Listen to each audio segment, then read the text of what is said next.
जय माता रानी के सभी मित्रों को और जय श्री राम, जय हनुमान जी बाबा की। दोस्तों, बहुत छोटा टॉपिक है लेकिन बहुत बड़ी बात भी है ये, एक तरह से देखा जाए तो।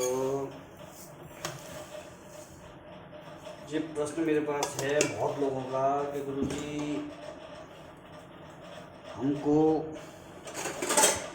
सवारी आती है और कभी वो अपने आप को भैरव बाबा की सवारी बताती है, क्योंकि लोग बाग हम तो होश में होते नहीं हैं। बताता है कि हम होश में नहीं होते, लेकिन हमारे जो जानकार हैं वो पूछते हैं तो कभी वो भैरव बाबा की सवारी हो जाती है और कभी वो बताता है कि मैं माता काली हूँ और कभी फिर बताता है कि मैं हूँ वो क्या नाम है, केला देवी। तो ये क्या समस्या है? ऐसा कैसे हो सकता है इतनी सारी सवारी आ जाए? तो दोस्तों, सवारी के बारे में एक बहुत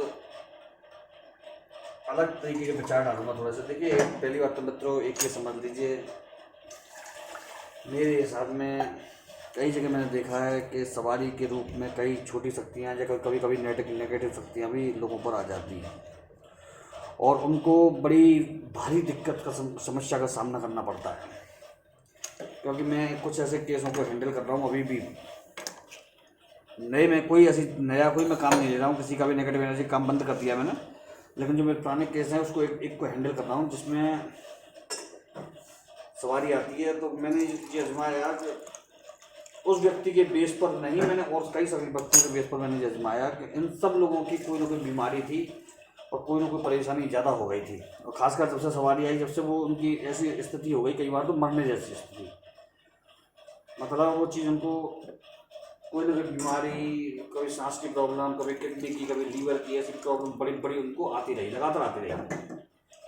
तो अब मैं उसको किस तरीके से देखूं, मुझे ये समझ में नहीं आया। फिर मैंने एक चीज़ देखी कि मैंने कि व्यक्ति पर कभी देवता की सवारी मुश्किल ही आती है, ठीक है। क्योंकि मैं खुद जानता हूँ मैं इतना पापी हूँ, मुझ पर देवता नहीं आ सकता है, ठीक है। जब मैं खुद जानता हूँ कि मैं इतना पापी हूँ, मुझ पर देवता नहीं आ सकता, तो उन लोगों पे कैसे आ जाएगा जो 2-4 दिन सेवा पूजा करते हैं और उसमें वो कहते हैं फिर झूम झूम के मुझ पर सवारी आ गई। तो जी मुझे थोड़ा सा विचित्र और अटपटा का और लगता है थोड़ा सा, ठीक है मतलब।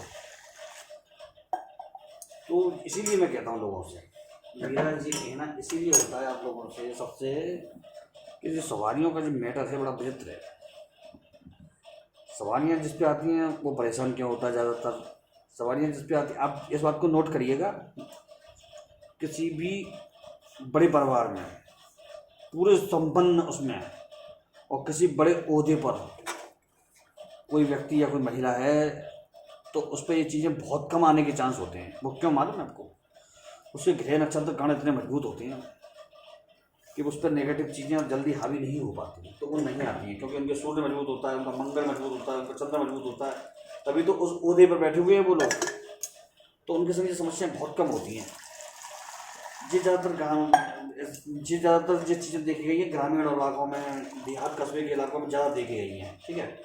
और इस बात के, अगर कोई मेरी बात को अगर ये सहाय कि मैं केवल हवा में लप्पे झप्पे कर रहा हूँ, तो इसका आप रेशियो निकाल लें, आप अपने जो जानकार हैं आपके उसका रेशियो निकाल लें, तो 90% उन्हीं लोगों पे आती है जो मैंने बताया, गांव के देहात के हैं, थोड़ा सा इन चीज़ों में ज़्यादा एक्स्ट्रा विश्वास करते हैं और उनको मानते भी हैं ज़्यादा। बाकी उन पर ये कभी नहीं आई जो एक ज़्यादा माइंडेड पर्सन है या ज़्यादा अच्छी पूजा करते हैं, जो भारी भरकम पूजा, उन पर ये कभी चीज़ नहीं आती है। तो ऐसा क्यों? उसका आप लॉजिक खुद निकाल दीजिए कि कई बार वो देवी देवताओं की छोटी शक्तियाँ भी आ जाती हैं।